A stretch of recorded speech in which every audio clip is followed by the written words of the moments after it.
Blog Talk Radio. Playing Sports City Chefs from Amazon Music. Yeah. Woo.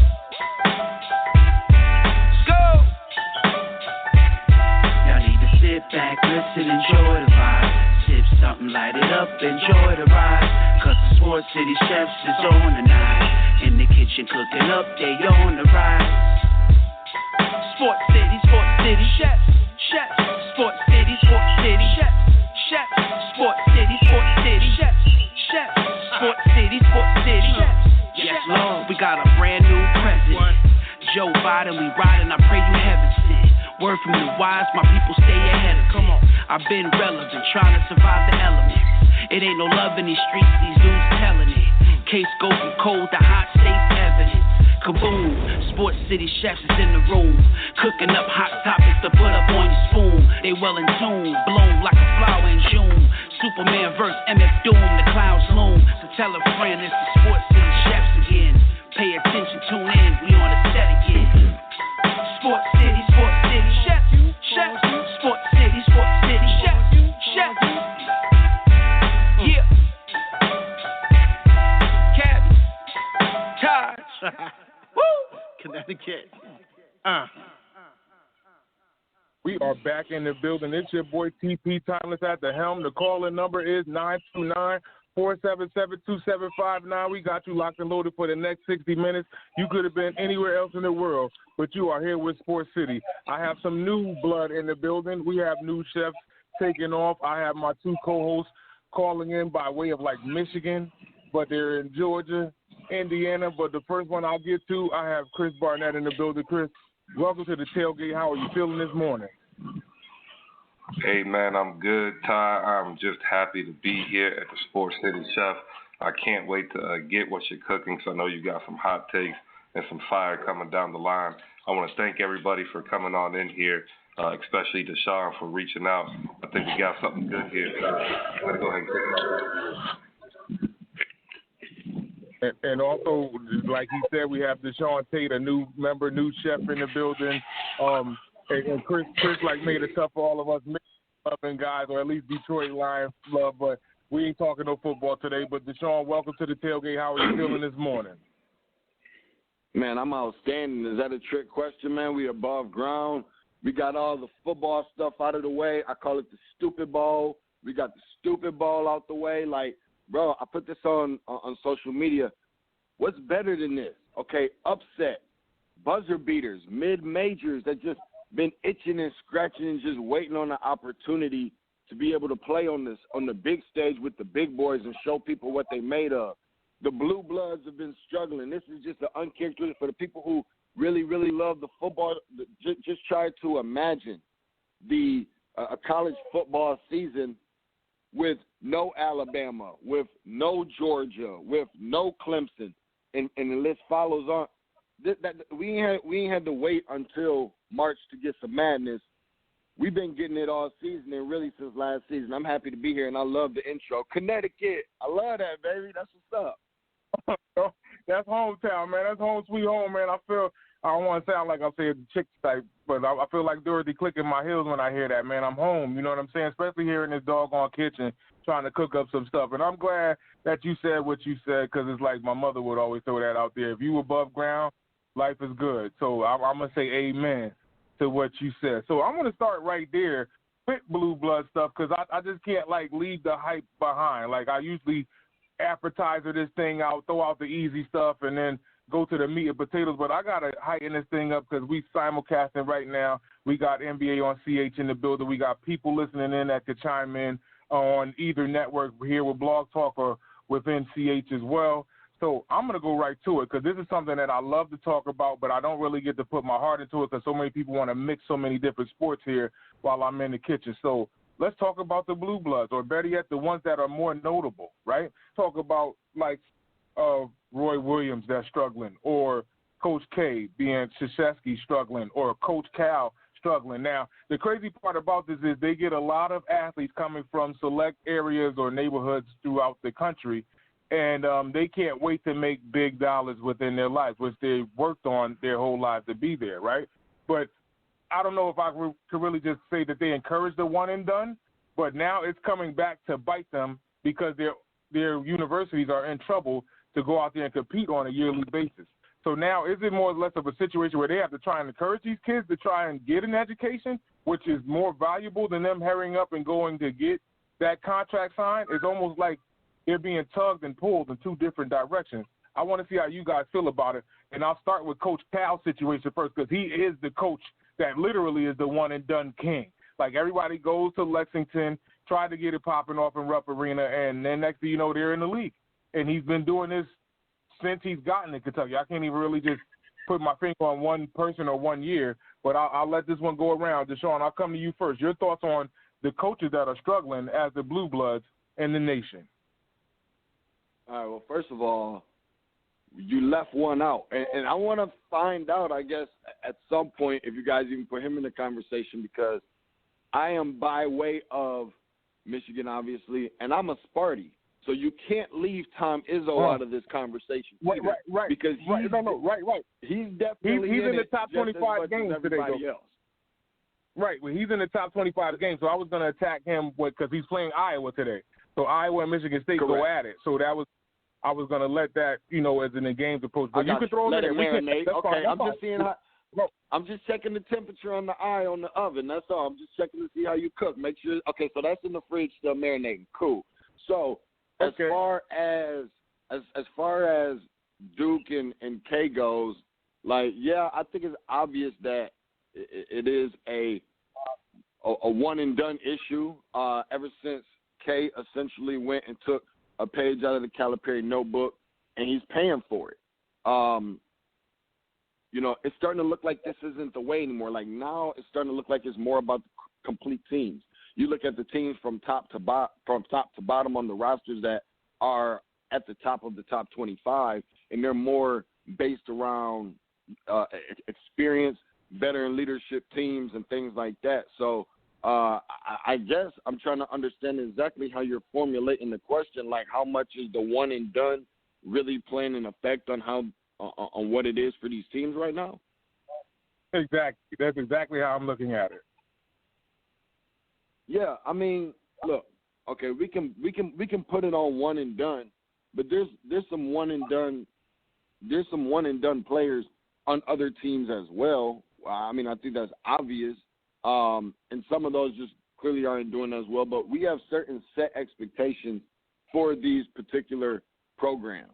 And right, wrong, or indifferent, like, yeah, they're struggling, but in the same token, what's like where's the leadership? Like, we can't just sit back and say the one and done. Sometimes it's a matter of just the recruiting outside of the one and done. The guys that are sophomores, juniors, upperclassmen. These are Duke teams that typically they don't recruit the same way that they used to recruit.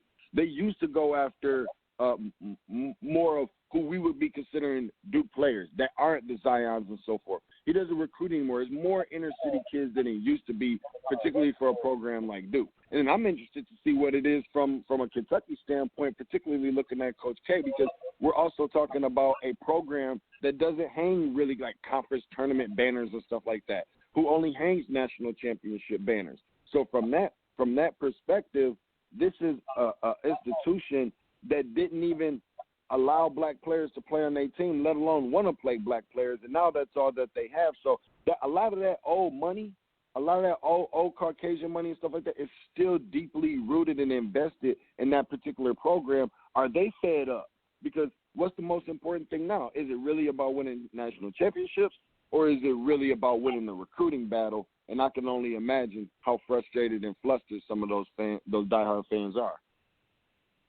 And the crazy part about it is I think it's about both, right? Because, to be honest, Coach Calipari only brought one back, and that was that year that Anthony Davis got there from Chicago.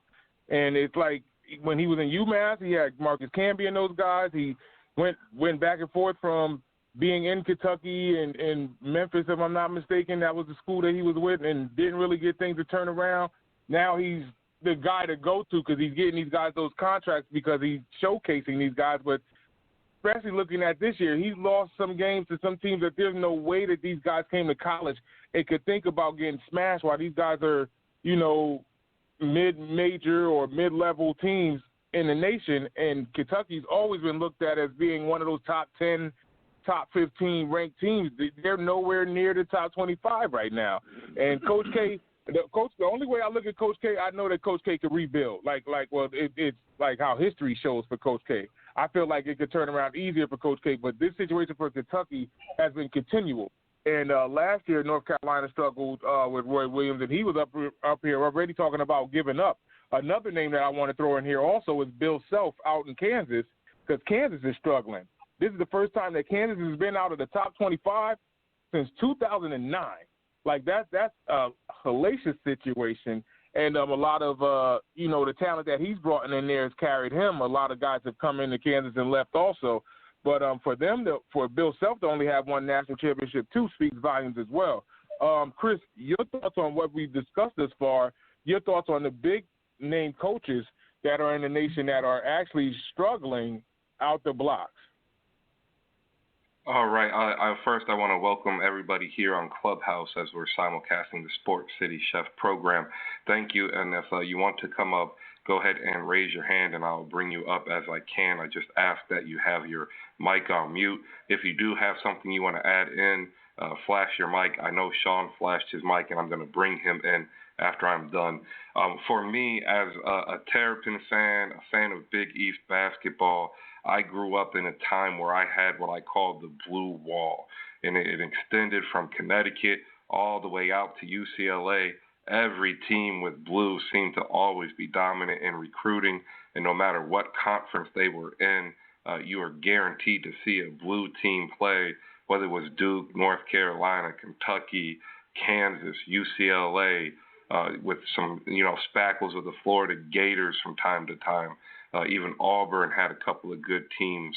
So for me, I always questioned, is it really the blue blood falling, or is it more of the rising tide of talent and the young the pipeline in AAU and even high competitive, high school basketball? Is that tide rising, making it a lot easier? But the one thing I am going to say is I think Bill Self, I think Coach Cal, I think they are in a bind of what they created, which was trying to get the one and done based upon their contract. I think Coach K and Duke try to live in both worlds, as did Coach Williams in North Carolina, and we see what has led to subpar seasons. They might be competitive within 500, and they might even have a shot to make the tournament, but the days of dominance seem to be over, and now we have upstart teams that we wouldn't have thought regularly being a top 10 team, perennially in the top 5 or top 10, such as Alabama, who's just on the outside, that's ranked 11th, or Baylor, who's now ranked 2nd. I think we're seeing a shift in the paradigm in recruiting as we have a higher level of competent college basketball players. Now, that's just my opinion from someone who views the league more as a talent development field as opposed to its own standalone basketball, as I cover the NBA more exclusively. So I'd be interested to see what your guys' reaction to my thoughts are. But before we get there, Sean, you did flash your mic earlier. Do remember this is a syndicated show, so let's make sure we keep our language clean. And go ahead and say what you wanted to bring in when we were talking about the Kentucky Wildcats and the other blue blood teams. Go ahead, Sean. Well, it really has to do with, with the one and done, just like everybody's saying, and Coach K is kind of forcing kids to leave early for the next group of kids to come in and start. All right, so there we go, guys. What do you think, DeShaun and Ty? What we have Coach K, asking people to leave early, which has happened a couple of times, versus the idea of all of the recruiting just being that much more competitive. Thank you, Sean, for that, and we're going to go to Tymeless. Go ahead, Ty. Sean, you. And this is the one thing that I see, and I understand where Sean is coming from, that he's actually encouraged guys to go out there and get what they're worth, and this is what they're worth, but it makes you suffer at the end of the day because you have to recruit better. I have never really seen a down period for Coach K. This is the first time that I've seen Coach K, have to work.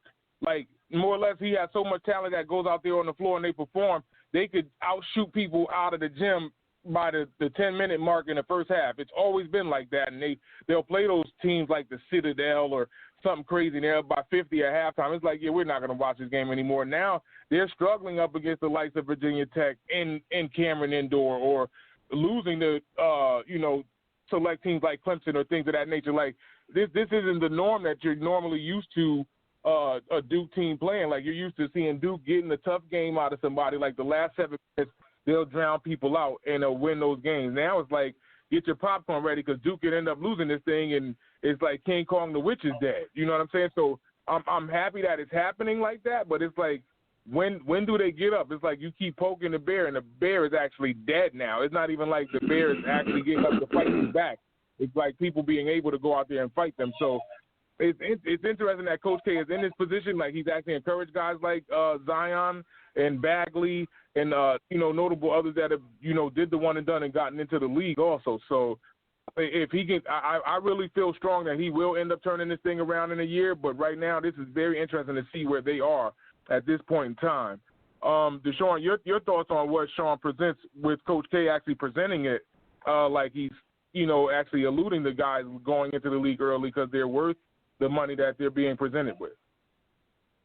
I'm not totally mad at Coach K doing that at all. I think it's more so the fact of sometimes is he doing that because he really believes that a kid should go out and try to pursue their dream and maybe go to the NBA and so forth because they're actually ready to make that jump. I think that's more so the bigger question for me, because if not, then he's completely going against, quote unquote, as I got my air quotes up right now, what he's supposed to be representing as a coach. Now, if he's trying to encourage guys to go and transfer, I think that we're having a different conversation. But you recruited these guys. I mean, it's clear that this isn't the same recruiting class that it was in the past.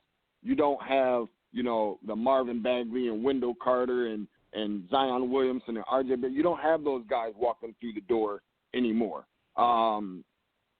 But I believe you stick in there with the guys that you essentially the guys that you recruited. All of these guys have left something. All these programs have left titles on the table. Probably more notably the Duke and the Kentucky. When you look at Duke, okay, the one 2015 or whatever, okay.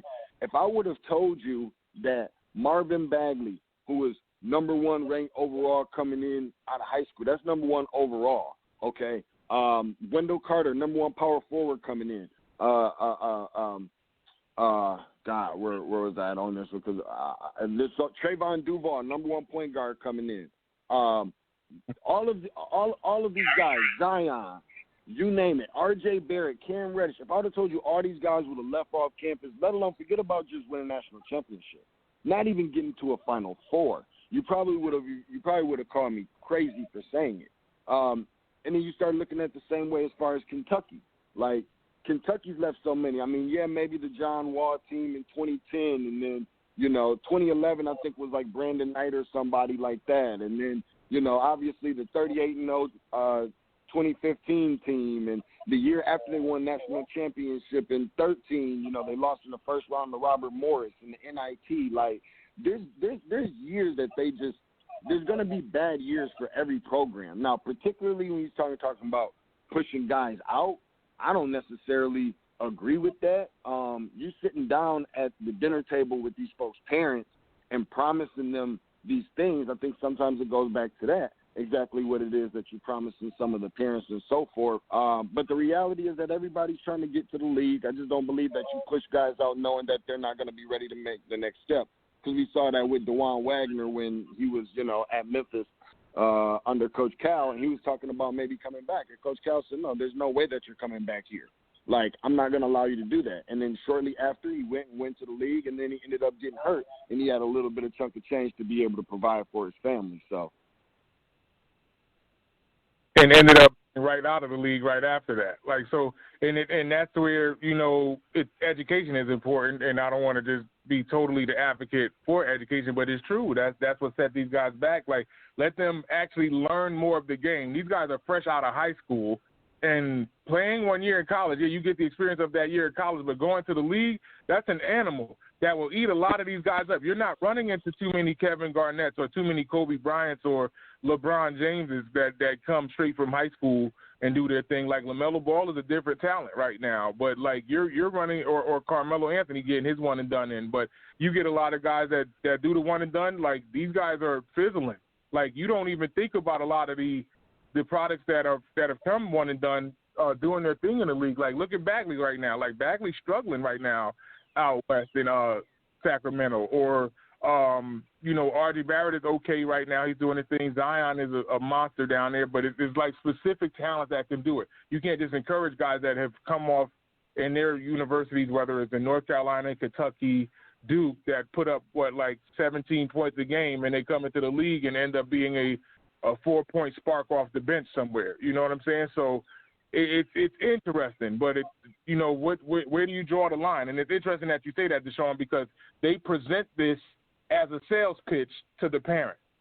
And is the parent more or less encouraging the kid to go to the league to get us millions of dollars and put me in my dream home and dream car, so on and so forth? Or do I want to see my son get an education, get a degree, and then try to get into the league and then do it the right, honest way? So that's being lost in transition. Chris, your thoughts on this before we do get away from it? Well, I do wonder now, because I look at it like teams like Gonzaga, teams like Virginia, teams like Villanova that have built, the right way, and I'm using air quotes because in major college sports now there is no right way. It's whatever way can get the win legally and sometimes, as we find out, illegally. But we see teams like Gonzaga, Villanova, Virginia that do build teams that are, more 2-3 year players, 4-year players mixed in with the occasional 1 year. I think Michigan is also trying to do that, although I think they've got a couple of freshmen that, if they have great tourneys, might consider at least dabbling their feet in because of the way that the rules have changed.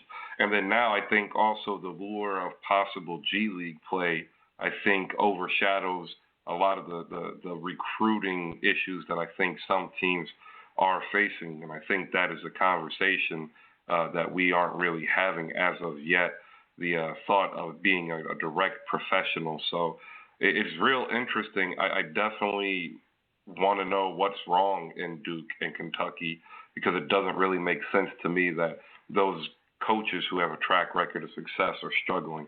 I mean, I know that's kind of like a politically correct answer, saying, huh? But really, I don't understand why this is happening. I understand perennial powers will fade in and out, but, you don't expect those types of teams to be just non-competitive. And then when DeShaun was listing them, that was great. But with that, I did see Alasia pop back up. I didn't know if she had a question she wanted to ask before we transition to something else. Keita, Alasia, do you have anything you want to ask or add? No, I don't have anything to ask, but I was reading last night in Tymeless. He had said something about, that the two guards that go to Texas and Texas Tech, I didn't know where they had came from. I just had something pop up kind of in my head, because my school had played them in preseason games this year, so I had checked them out, and I was like, oh my gosh, these guys are great. Where have they been? I was wondering were they freshmen or whatever, but I found that they were transfers, and I was like, wow, if I would have knew this, that they'd been here, I would have been going to some of these games, but I didn't know where they came from. So you're referring to McClung down in Texas Tech and his backcourt mate. I can't remember the name. All right, so there you have it, Tymeless. So you're already touching lives and you don't even know it. Talking about the transfer out of Georgetown. Back to you, Tymeless. That's my thoughts on what we're getting at. Can't wait to break down some more top 25 action. And of course, as soon as I set this up to get the CH going here in the kitchen, it's crazy that somebody already started pulling at my heart, because I did not want to see Mac McClung leave Georgetown. But the crazy part about Mac getting there is this is my beef, and this is getting personal, but this is my beef with Patrick Ewing. A lot of these players are coming to college to go to Georgetown because Patrick Ewing is a legend and one of the dream teamers. So it's they want to get that wealth of knowledge that he has in the NBA. You know what I'm saying? And he's not actually transitioning these guys to have good runs while they're with Georgetown. So Mac has been there since his sophomore year and came to Texas Tech, literally left Georgetown and took over Texas Tech as his team right now. He's the closer right now. He's the finisher. So it's been tough to see the transition for Mac going there, and this is what I expect him to do at Georgetown. And they're 7th ranked in the nation. Like, just think about what he could have been able to do in the Big East. Now the situation that he's doing it in the Big 12 where it is showtime. Like, the Big 12 is one of the better power conferences within the nation. Did you say Matt that go to Texas Tech too, right? Matt Coleman? Mac is at Texas Tech right now, yes. But he was at Georgetown for the first. Coleman. She's asking about Coleman. Yeah, she was asking about Texas guards, I think, and not Texas Tech, if I'm not mistaken. Am I correct, Alasia? Yeah. I was talking about both. I thought you had mentioned both Matt Coleman and Matt Coleman. Now, and see, this is the thing about Texas and Coleman and them. Like, Texas actually got off to a good start, and seeing them go at each other, especially with Texas Tech and Texas met up, it was a good matchup till late. Max started making some plays, and it's like I want to see if Texas can start to close out games because they were in the top 5 at one point. They fell as low as they're at 13 now. I think that they'll still end up making a run to try and get it to the top 10. They have a good backcourt down there in Texas. Their front court is what really carries them because they can get to the paint score and get to the free throw line too. So that's been helping them up until this point. But the better between the two, I'll give the edge to Texas Tech right now, especially the way that they've been able to fight, especially being an experienced team, getting to the Final Four and actually, falling apart late. But, knowing this coach is one of the players' coaches and has actually been successful down there too in Lubbock. It's been pretty good and cool right now at the same time while he had a player come in transition and pick up the offense that fast. So, that's a great question, especially between these two universities. I personally, just the way I see it, like you mentioning a few different things about Texas, like it's sounding crazy as it may, okay, but I think Texas has just as good of a chance, first of all, to make the Final Four as anybody does. And while you may say, okay, cool. Okay, in a year like this, who knows? The team the 68th team might be able to make it that gets in. But let me say this about this team: I think that they actually have a chance to win a national championship, and I'll tell you why. First of all, don't get confused as to exactly what you see right now, how they've been on the skid and how they haven't really performed well coming out of the COVID break.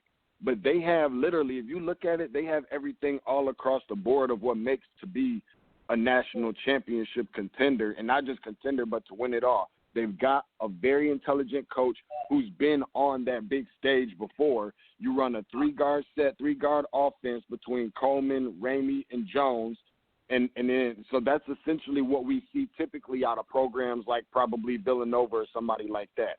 You might say, well, they don't have the star power, the guy that can go to the next level and maybe be taken, high in the draft as a lottery pick, but that player is Greg Brown. You need somebody up front in the front court that is guys like Kai Jones and Jericho Sims. Like, they've got players, they've got wings, they've got guards, they've got front court. I'm going to tell you what it reminds me of, and this wouldn't even surprise me if Gonzaga ran up on somebody like Texas in the tournament and ended up losing before we even get to the Final Four, potentially, depending on how the bracket forms. Do you remember when Duke in 2006, matter of fact, okay, it was J.J. Redick's last year. That was going to be his last opportunity maybe to go to a Final Four, win a national championship, but they ran up on the team that was disciplined. They ran up on a team that was more athletic, on a team that was physical and was not afraid, didn't read the names on the front of the jerseys with Tyrus Thomas and all those guys, Big Baby Davis and everybody. That's who this Texas team reminds me of because I feel like they're very similar, very fearless. Sometimes I think the issue with Texas is that they tend to not be as disciplined, particularly on the defensive end.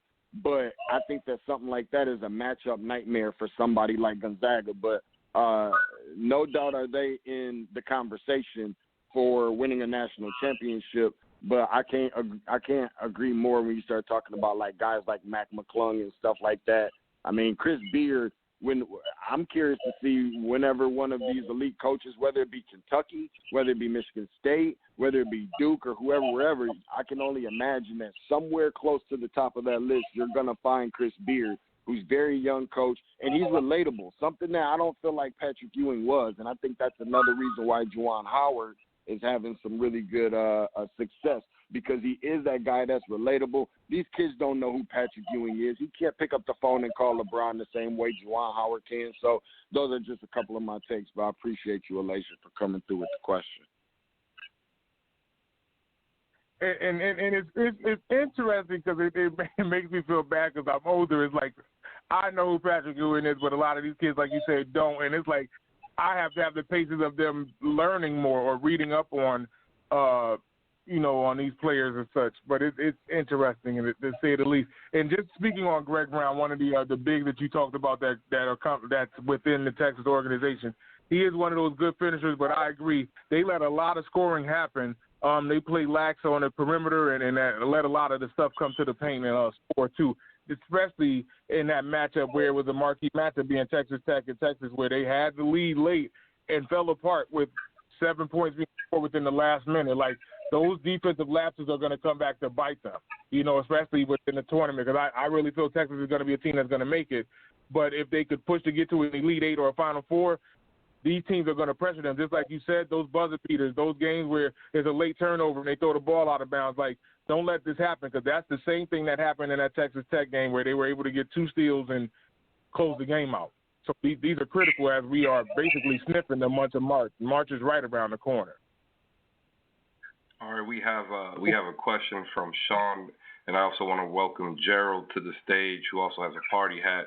So everybody here who has the ability, go ahead and follow him as we build this basketball community. Sean, go ahead with your question. I wasn't going to say a question. I was going to say something to Tymeless. Tymeless, the DMV produced so many players. Like, so many players from the DMV has been on, like, North Carolina or Duke championship teams. And, like, I don't understand. They really, really need a new coach at Georgetown, because the recruiting has got to change. So you don't know how much it burns me to hear you talk like that, or like think about, how many people left the DMV. Listen, I could name Victor Oladipo, Ty Lawson, Kevin Durant went to Texas. Like, he not only did he not stay within the DMV, he went to Texas. Like, there's a lot of people that played on those AAU teams with those guys and didn't even sniff a DMV team, and or play in the Big East or play in like within that realm of the ACC. They could have went to Virginia for all I care. Like, but for Georgetown to continue to watch this stuff go by and have the recruits all throughout the country to try to bring talent there, or it's not the same as what we used to seeing when we were coming up, because a lot of those bigs came from, Alonzo came from the DMV. You know what I'm saying? Or they going to, overseas to get a big like Mutombo coming out of Africa. I mean, even though Patrick Ewing was from Massachusetts, but they didn't recruit they're not recruiting as heavy as they were in years past, and let alone the big name of Patrick Ewing being probably the biggest name out of the university and being coached under the tutelage of a guy like John Thompson. It burns me that he doesn't bring that same tenacity, that same coaching ability that John Thompson was able to create while he was there. So it's like, I want to see that turnover, and this is something that I picked on in the show last night. It's like, it was a struggle for Patrick to get a job in the league, and then now they were like, well, go to college and make it happen, and he's struggling to get it done. Georgetown is sitting at the bottom of the Big East. Like, and I don't even feel good, like, announcing this on air, because I try to keep my bias out of it, but it burns. Like, there is no way that Georgetown should be sitting there while this is a school that everybody looks at every Saturday. Georgetown is on TV every Saturday. They are a staple within college basketball, whether they're good or not. And Patrick Ewing is on the sideline and not making that difference happen. And he has athletes up and down the board. So I can't really blame it on the kid. Like, Pat has to get something done. And I know it's going to be different within the university, but I'm giving him a 1 to 2 year window. Like you can't suffer this long, especially watching a big recruit like Mack leave or James Akinjo leave and LeBlanc leave. Like, so many of these guys have come in and left under Patrick Ewing's run. So that's difficult in itself to admit. Didn't Benny Williams just go to Syracuse, like to sign with Syracuse too? Exactly. I'm just trying to mention them off. Say it again, Chris? No, I was saying, I was bringing it up, and I said, yeah, it looks like he did sign a commitment. Right. So, John, you hit the nail on it. We have Gerald here, Ty, with a question. How you doing, Gerald? Go ahead and go. I'm doing good. Thanks, guys, for the invite, giving us the opportunity. DeShaun's a really good friend, and he invited me, and I like what you guys are doing. I wanted to kind of broach a couple of questions, actually. The first one being, with the passion of speaking about, the job that Patrick Ewing is doing at Georgetown, just to maybe highlight former players at the D1 college level that, are not really having that immediate impact, maybe that you figure they would. Penny Hardaway at Memphis, Patrick Ewing at Georgetown, Jerry Stackhouse at Vanderbilt. There's a school of thought maybe that bringing a high-level NBA player to the college game will help recruiting, bringing guys, because this is the guy, obviously, that knows what it takes to get to the next level. But how do you think that you can bridge that gap between having that pro-level experience and then getting the kids what they need, teaching them, progressing them, developing them, and then getting those guys to the next level? Because those programs, those 3 programs that I mentioned, they're not really having the most success. They're not really winning. They're getting good recruits, high-level recruits. Scottie Pippen Jr. is at Vanderbilt, playing very well in the SEC. I know Penny Hardaway has gotten some pretty Precious Achiuwa was there. James Wiseman was there. He's gotten some really good, some good players. We talked about the guys that have come and left through Georgetown. What do you think the missing link is, between having a big-name coach, ex-NBA player, and then the success, winning games, maybe even challenging for a national championship, and then the final step, getting guys to the next level, getting them, to the pros? I can go if you want, or do you want? Great question there, Gerald. DeShaun, do you want to go first, or I'll go first? You can go ahead and ride with it. Well, see, then here's the interesting thing that I look at it as. Like, you got some coaches that are dedicated to trying to get the best out of their individual players or students, if we're looking at it in different spectrums, to come and provide for the university.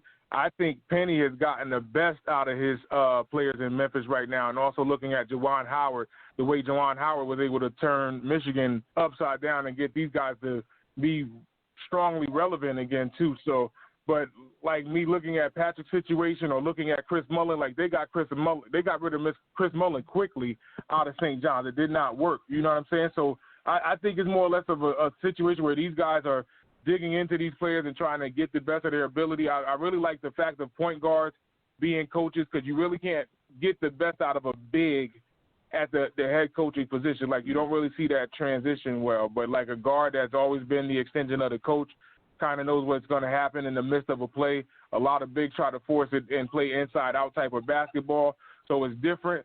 But somehow, some way that these players that are sitting out from, their retirement from the NBA or whatever, however they leave the league, and soak the game up from the league and try to transition it into college and push it into a college game is different. And watching, and it's interesting that you brought Stackhouse up, because Vanderbilt's turned it around. And even though Scottie Pippen's son is there, they're actually a relevant team now, where Vanderbilt was like a game that you just watch within the SEC, but they'll end up losing these games. The SEC is actually stronger now with a Vanderbilt playing better ball this season. So I think the guard position is stronger at the coaching position, transitioning from them coming from the league in their retirement and becoming head coaches within the NCAA. DeShaun, if you'd like to add to that. I agree with some of that, definitely, on what you said, Gerald. Appreciate you for coming through, man, and showing some love.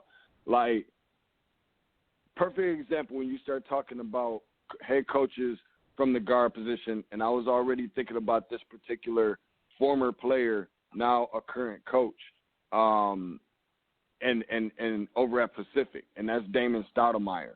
I think one of the better things that he did was he went from the league, he went from the league and then sat, and then went over to the college and then sat under the tutelage of somebody else before he ended up getting a job. Like, I think that's very important so that you can understand the difference between, I understand Juwan Howard has had success, but to be able to sit under the teaching of somebody else on the college game first before you take a head job, let alone at your alma mater where the expectations is high. Like, at one point, Memphis was a blue blood program. At one point, Georgetown was a blue blood program, but neither one of those guys sat under the tutelage of somebody else on the collegiate level, because, like, you have to understand that these kids they don't think the same way that they think on that players think on the NBA level. That's just part of what I think can help bridge the gap. Like, if you think about what Juwan Howard has done, which is crazy, like, he has come in and been exactly what we thought Penny Hardaway was going to be. He has come in and been what a lot of people thought that Patrick Ewing was going to be. Probably the most impressive part about what he's done in Ann Arbor is not necessarily what he has done, but how he has done it. They've also got the number 1 recruiting class coming in for next year. So with saying that, like, I don't think for a lot of these guys the question has really been about if they can recruit or not. That hasn't been Penny's issue. That hasn't been Juwan's issue. It has been more of Patrick Ewing's issue, but more so what can you do from an X's and O's clipboard standpoint. That's probably the best answer that I can think of right now, but honestly, it's not just about the recruiting. I mean, look, when we talk about Jerry Stackhouse, dude, Jerry Stackhouse has put, 2 or 3 players in the league already. All of them have been first-rounders. So I think that his contributions have definitely spoke volumes of what he's been able to be as far as a coach. I'd like to see a little bit more of it, and it probably wouldn't surprise me a whole lot if once Roy Williams was out the door, if Hubert Davis didn't get that job and it ended up being Jerry Stackhouse. But I guess we'll just have to sit back and see. I do have a question to follow with that. How much of it is that it's just that hard to coach high-level college basketball, and that we're kind of just taking some of the shine and amplification that they had as pro athletes coming into a world where, like, take Patrick Ewing, most of the coaches in the Big East, I mean, they cut their teeth coaching as opposed to coming from the top down. So is it possible that we just don't have the ability to develop high-end college basketball coaches as frequently as we kind of used to? It does seem as though, like, a long time ago, a former player of that stature would almost instantaneously turn a bad product into a good one overnight. Or am I just being a little bit too nostalgic? The way that I look at it is this. You got to think that they recruited these kids, and these kids are going to their select universities because these guys have made it. It shouldn't be like they're walking on eggshells to try and speak to these kids or reach them because they've been to the height of college basketball or getting to the league and providing within the league. So these are the steps that they're going to be able to take. If they can't get the message across to this kid, because like I always say, I was always taught the slogan, each one, teach one, then that stubbornness is going to end up biting them in the long run, especially in the league where this is a chew you up and spit you out league if you ain't out there, providing the best basketball that we can see. So they can't be timid sitting on their heels waiting for this guy to finally try to turn over and listen to the message that's being given. So I understand that some coaches are put in different situations, but then you got to understand that they've been to the same type of Division I type of school, into the tournament, and potentially been a Final Four player, or could have been the most outstanding player, or heck, could have been a Naismith watch player, or won the James Naismith trophy. So a lot of the things come in to the line, especially with what we're talking about with Juwan Howard, him being a part of the Fab Five, they are probably one of the most legendary tandem that we've ever seen. The black socks, the baggy shorts, everything. So, like, they actually kind of transition and been style benders, if you will, in college basketball. But not even just looking at them actually being trendy, but more or less playing basketball and getting to the finals, the national championship 2 years in a row, but losing twice. And, it'd be interesting to see guys like, Jalen Rose get involved, or I don't know if Webb wants to get out of the booth. I doubt it, but it's interesting to see at least Juwan Howard being a student not only from Michigan, but not only being a part of the league for so many different years and being an assistant coach down in Miami when LeBron went down there and won championships there because he was an assistant coach there. He's bringing that knowledge to the game of college and turning things around in Michigan, and hopefully can try and get a national championship with the Wolverines, but he has work to do there. But they are looking impressive this season. Something all right, we've that got I think Go ahead, DeShaun. No, I was just going to finish up by saying something that I think could help, and I don't want to I'm afraid that there's going to be a lot of different athletes that will look forward to this, much like the G League, that I guess it won't be for everybody is the name, image, and likeness. I think that's something that will help because kids are starting to know and understand, starting probably with O'Bannon more than anybody at the top, is that, you know what, we want our chunk of change. We want our little piece. We understand how this works now and how this whole business works. And us doing you more of a favor as a player than you're doing for us. And like when I was growing up, like there wasn't like you felt like you needed the coaches at that time to kind of solidify exactly where you was trying to go and who you were as a player and so forth, and to put you on a big stage. It's not like that no more. Like now I think players know that instead of them needing coaches, coaches need them so that they can keep their jobs. Coaches need them so that they can continue to kind of hold down that spot or whatever. And I just think that that's where it's looked at a little bit different now in terms of the recruiting, because the recruiting pitches isn't necessarily so much anymore about come over here and we can win a national championship. Now the recruiting pitches come over here so that we can get you in, play you on the big stage. You're going to play in the Champions Classic every year and so forth. You're going to go to the tournament where maybe if you didn't have as good of a regular season, you can definitely have string together, 3, 4, 5 nice games in the tournament, and then, use that to catapult some of your draft stock so that you can get to the league and then not be so much about winning national championships anymore. And I think that's something that we're seeing from Coach Cal. Definitely can see that. We got 13 minutes to the top of the hour. Tymeless, where do you want to go? No. I think you wanted to. Did you want to bring somebody else in there? Well, we had someone come in, but it looks like he dropped off, so I don't think we'll be able to get in to his question. Anybody else down at the bottom that has a question, go ahead and raise your hand. We could bring you up. Sean, Alasia, and Gerald, if you guys have any more questions, by all means, hop in. We have 12 minutes up to the top of the hour, and I wanted to get to the top 25 list if you guys are up to it, because we definitely have some teams we haven't gotten to yet. No doubt. Right, no doubt. Bring them on. And I have, look, and this is the crazy part. I had the top 25 in front of me, and I also want to talk about the games within the top 25, but we just ran through this 45 minutes so fast. Like, this is the fun. Well, we'll start from the top because let me just spice it up. But here goes the entree. So here we go. Gonzaga, right? And here goes the crazy part about Gonzaga. Is this the year Mark Few gets his championship? They are running the table. They're 18-0. A lot of people don't give them credit because of the conference that they're in.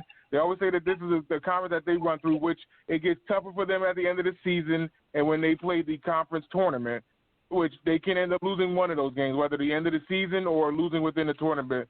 But the way that these guys shoot the ball and they play team basketball for real, and Kispert is a monster on the floor for them, I think this is the year Gonzaga brings it back to Washington. I want to see how you guys feel about Gonzaga.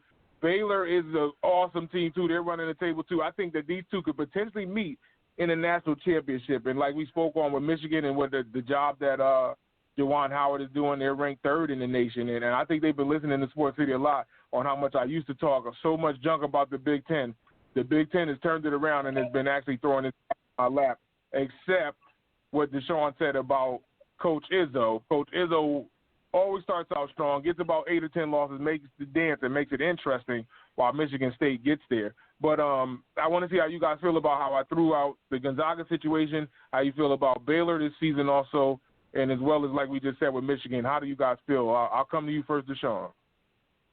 Oh, man, thank you much, because I was sitting up here itching at it, bro. It's like I got a steak in front of me with the napkin wrapped around my neck, a fork in one hand, and a knife in the other one. It's hard for me to buy Gonzaga winning.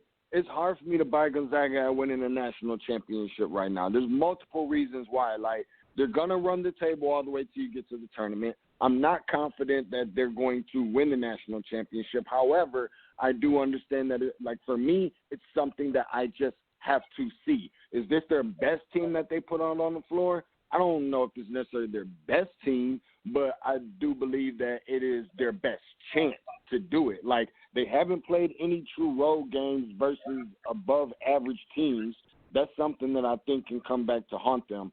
I think they have defensive deficiencies that are hidden behind, like, a high-octane offense that everybody talks about.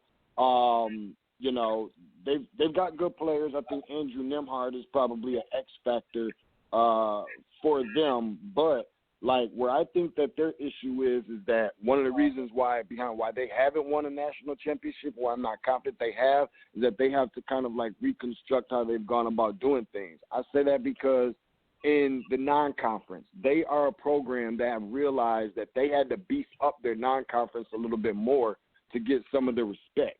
So much like this year where you have that they did play some of the better teams, Kansas, Auburn, West Virginia, the defending national champs, Virginia, Iowa, a lot of those teams, like, the problem is that they then have to jump from that over to a really, really bad West Coast conference with Pacific and Pepperdine, somebody I ain't seen relevant since Doug Christie, like, and do that for about in a good year. In a good year, you do that for 18 games in a regular year, and then you start to becoming adjusted to your competition level of what you're playing. Now, when the tournament rolls around, you have to readjust to playing higher caliber teams like in the tournament that you played during the non-conference, but instead now it is during a win-or-go-home type of scenario. They have to do something. Like, if you're not going to go to the Pac-12 or whatever, all right, cool, that's fine. Like, but you got to at least go Mountain West if you Gonzaga, bro, for me to respect you. You got to get in some of those New Mexicos and some of those San Diego States and so forth. And until you do that, my respect level is still going to be minimal, even if you do win a national championship, because of the way that you're doing it. A lot of people don't respect Notre Dame football for a lot of the same reasons. So that's my take on Gonzaga. Shout out to Doug. That was awesome, man. That's why I started laughing too when he said. That's why I started laughing when he said Doug Christie. But I agree with you 100% about the team that they're playing. But I don't know how else they do it. Like, Notre Dame had just transitioned from moving from independent to actually going to the ACC so they can get credit for it, and they're losing late, and that's in both football and basketball. And looking at Gonzaga's situation, they've actually beaten some good teams, but I agree, they haven't played these guys on the road. They beat Kansas. They beat Auburn. They beat West Virginia. There was another name that was in there. Or they beat Iowa, the team that I've been high on when we've had our private discussions. And a guy, and Luke Garza. Garza's probably, I think he's going to win the Naismith. But that was all at home. They beat Virginia, and they beat the blood out of Virginia. They beat Virginia by 23. So, like, they're playing their ball. But, again, I agree with you. They haven't had any of these games outside of the West Coast. So that's where it's going to come back to get them. And if they can prove that they could get it done, Mark Few has been this guy every year, year by year, that we always see him doing damage out west and a fall apart, Elite Eight, Final Four, national championship game up against North Carolina a few years ago. Like, that's where, and I want him to seal the deal. That's the same way I look at Boise State being out there in Idaho, and a lot of people don't give them credit because they're playing, well, this isn't football. They're playing that schedule out there. I don't know how much they're going to do, but play like 2 or 3 games outside of their conference and then come back home and play within their respective conference and their region. So I can't get mad at them like this. The last time I saw the strong team like this was when they played in that national championship up against North Carolina, And the other team I could think of was when Adam Morrison was going off and was averaging close to like 30 to 35 points a game. So, but this is a good time for them to get it done. See, I don't. One thing I really like about Gonzaga this year, and DeShaun knows, I'm from Minnesota, so anytime we have a guy who jumps on the national stage coming from the high school ranks, it gets me very excited. They got a guy who could have went to any schools in the country, and Jalen Suggs chose to go to Gonzaga and play basketball. And with that kind of talent, it's not going to be many teams that they'll play where he won't be the best player on the floor. And I don't know when's the last time we could say that about Gonzaga, having a guy at the guard position that's that dynamic and has stepped into that program and really integrated himself seamlessly, making plays, scoring the ball, playing defense. I mean, this Gonzaga team has a look and feel to it that's a little bit different than what they've been traditionally. And I think it goes back to getting that player to go there, and then them being able to put it together. So far in this season, he has a little bit of injury issues or whatnot, but that's the reason why I like them to go deep into the tournament and challenge for the national championship. Just the way that they've been able to build with that as a focal point. Some of the people that they had coming back. Gonzaga's a good team. They're a deep team. They do score a lot. With that, I kind of want to get back to the field because there are some teams we haven't mentioned yet that could give Gonzaga some run. We've already touched on Michigan, but I want to highlight Ohio State, Villanova, and then a team that I don't think also other people are talking about, and I haven't had the time to sit with DeShaun and Tymeless, but USC coming out of the West at 16-3 with arguably a top 3 player eligible for the draft coming up. We understand that styles make sites, but sometimes when it comes down to the tournament, if you have a pro on that team, you can make a run. So I'm wondering, DeShaun and Tymeless, when we look at the assault of Gonzaga being undefeated right now, can Ohio State, can Villanova, can a team in the field with a dominant player like USC, can they give them a challenge in the tournament? We got 3 minutes to the top of the hour, so I'll let you guys get to it and get about 30 seconds each. Go ahead. Nope. Okay, your turn time. Okay, so of course they could be beaten because this is the season of tears, right? Like we've actually seen 2 years ago a 16 knock off a number 1 seed. I've never thought that would happen when Virginia lost that game, so it can happen. But I think Gonzaga knows what's in front of them right now, knowing that Coach Few has been through every situation year after year. They pick on him, on a year-by-year basis on if he can actually win a championship, and he falls short. Of course, looking at the team that you mentioned, I don't believe in Ohio State. Even though they're ranked 4th in the nation, they've lost some questionable games on this run. Villanova, I can never overlook Jay Wright and his coaching ability. He's one of the best coaches in the nation. I was just going to say one of the best coaches in the Big East. One of the best coaches in the nation, especially the way that he's won his championships in the past 5 to 10 years, winning 2 of them. You know what I'm saying? Quickly, Virginia, I don't think Virginia's strong enough to get it. Alabama's been playing good ball. Shout out to Petty Jr. This guy's been actually playing good at a good clip. Iowa, I still feel like they're another surprise team. Florida State, I love Leonard Hamilton as a coach, but they don't play well on the road, but they play good in Tallahassee. Creighton has actually been playing good, and USC can be a team, but I'm not strong in Pac-12 turnaround ability going toward the tournament. They fall short a lot, like your Arizonas. I doubt if Arizona State will even get a mention, but just thinking of the teams that have made the tournament in years previous. And I think USC, this is their year to actually make a run, but I don't think that they're one of those teams that will knock Gonzaga off while they're destined for the big names within the nation. Not going to happen. Right. I'm not buying go ahead, Indy DeShaun. That's it. I'm just not buying Indy infield. Hey, DeShaun, while you're at it, go ahead and tell the people where they can find you on Twitter and Instagram. Oh, no doubt. Appreciate it. At Tate's Take Hoops, TATES TAKE Hoops, HOOPS. That's where you can find me at. That's where basketball lives. All right, and we are happy to have him aboard as a member of the BTU family here, just as Tymeless as well. Tymeless, go ahead and shout out where they can find you. SportsCityChefs.com. Check out the website, the interviews, the blogs, the chefs. They definitely could catch me right here at NBA on CH as well, doing work as much as I can throughout the week, hustling and grinding with these fellas, man. It's his family, and you already know the slogan, tell a friend to tell a friend that it's the chefs again. And if they don't know, now they know. All right, and that is the 12 o'clock hour. We can definitely hang out and keep talking some hoops. Timeless, what time do you have on your show? Well, we're actually, I'm about to close out. We can actually continue in NBA on CH, but I'll do the closeout and we'll go from here. All right, well, we'll go ahead and wait for your closeout then. It's on you, my man. Thank you for an entertaining hour, as always.